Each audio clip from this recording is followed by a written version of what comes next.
à ce que tu reçoives. Il faut faire attention. La vie, on ne joue pas à la vie, il n'y a rien de plus précieux. Et ce genre d'histoire montre clairement qu'il y a un problème de satanisme derrière, de possession ou d'envoûtement. Comme beaucoup de gens ne savent pas. Je vais vous dire un truc très simple, peut-être ça va aider. Quand vous êtes dans une vie, quand votre vie est une vie où rien ne marche, au minimum vous êtes envoûté. D'accord? Cessez de vous habituer à la souffrance, aux frustrations, aux humiliations, aux déceptions, aux incompréhensions, etc. Vous avez besoin d'aide. Quand vous voyez les choses qui ne fonctionnent pas dans votre vie, vous avez besoin d'aide. Le diable est assis dans votre Absolument. Vie. Boisson Sérapo dit bonjour à tout le plateau. Pardon, Guy Parfait Songuet.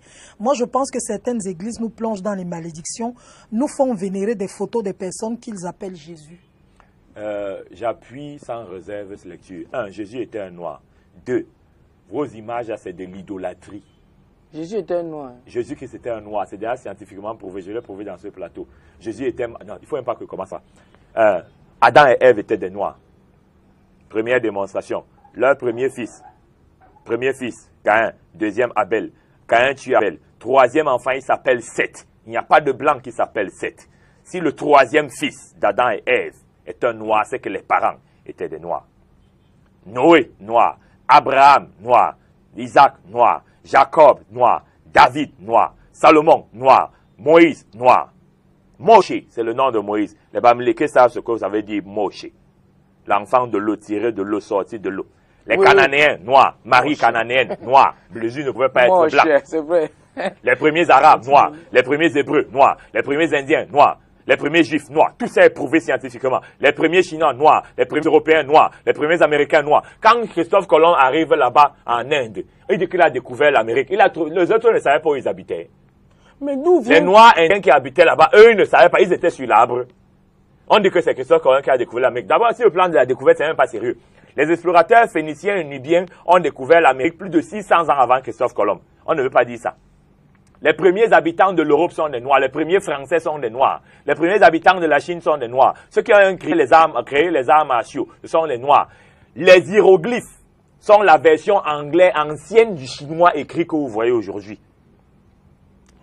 Mohamed même, si on veut entrer dans le même alignement, Mohamed, noir, sa mère était d'Abyssinie. L'Abyssinie, c'est en Afrique. La Libye n'est pas en Europe. Et puis le pape Jean-Paul II, moi je cite rarement les choses catholiques parce que je suis gentil. Mais Jean-Paul II était de très bonne foi. Il est venu demander ici au stade Omnisport de Douala que chez vous, une femme mariée, quand elle a des problèmes, elle va où? On dit dans sa famille. Il dit que, mais pourquoi quand Marie a vu qu'on voulait tuer son enfant, elle allait en Égypte? Elle était où à votre avis? Jeune Afrique économique, septembre 1990, a accordé une interview à Jean-Paul II où il démontre que Jésus-Christ était un noir, que Marie était un noir. À Rome même, ils n'ont jamais changé la couleur de la statue de Marie et de Jésus. C'est noir. Mais donc, on souffre de mensonges scandaleux, multiples, variés et divers. On a blanchi tous ces gens, pourquoi? Les premiers livres de la Bible sortent d'où? De la bibliothèque d'Alexandrie. Les 5 premiers livres. Alexandrie, c'est où? C'est en Égypte. La Septante est tirée de la bibliothèque d'Alexandrie, dans les hiéroglyphes. La première révélation qui part de l'arrivée de Jésus-Christ, c'est en égyptien ancien, 6000 ans avant son arrivée. Son nom en égyptien ancien, qu'il annonce son arrivée, c'est le Kem-Ou, le grand noir. Jésus-Christ est un noir. Tous les leaders de la Bible sont un noir. Vous connaissez les blancs polygames. Moïse était polygame. David était polygame. Donc, c'est de l'ignorance. C'est de l'ignorance. Le premier État monothéiste, même, c'est en Égypte, puisque le premier pharaon qui a institué le monothéisme s'appelait Amenhotep IV ou encore Amenphis IV. Il a institué le monothéisme. Bon, quand on l'a tué, on a enterré toutes les choses qui parlent. Parce que comme les Blancs ne connaissent pas nos langues, ils ne comprennent pas la source de l'égyptien ancien. Ils ont cru que Amenhotep IV amenait les gens à adorer le soleil. Non, la rotondité du soleil était pour lui une représentation et la brillance du Dieu divin. Ce n'est pas qu'il croyait au soleil. Les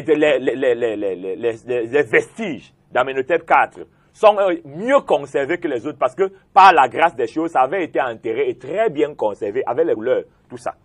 Tous les anciens pharaons étaient des noirs. Ils n'ont pas voulu reconnaître ça, leur mauvaise foi. Quand ils sortent Ramsès II, ils ne veulent pas donner aux chercheurs africains et asiatiques la peau de la momie. Ils sortent là-bas un laboratoire avec une déclaration scandaleuse. Ramsès n'était pas tout à fait le codème. Explication, il n'était pas tout à fait blanc. Quand quelqu'un n'est pas tout à fait blanc, il est quoi? Mais si tous ces grands hommes étaient des Noirs, d'où viennent-ils que nous soyons les esclaves des Blancs? L'Égypte a connu 7 colonisations. Ces 7 colonisations ont permis graduellement à lui faire perdre le pouvoir, puisqu'avant l'Égypte, il y a la Nubie qui a fabriqué l'Égypte. On a perdu le pouvoir et c'est comme ça qu'on a commencé à nous enseigner les mensonges. Ok. Le plus long règne de l'humanité, le continent africain. C'est le règne du continent africain. Constant Ngalekin, Dieu est liberté, donc le destin n'existe pas. Chacun construit sa vie. Faisons attention à la dictature de la pensée. Constant, tu as besoin de connaissances et même de délivrance pour être précis. Moi, je ne suis pas là pour discuter avec vous. Je vous informe. Je suis pas, non, c'est pas des choses.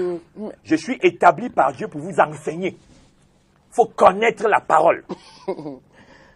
Vous m'avez vu dans certains débats, je ne fais plus de débats. Parce que pour qu'on fasse des débats, il faut qu'on ait au moins les mêmes niveaux de code ou d'encodage, ou le même relationnel à la réalité.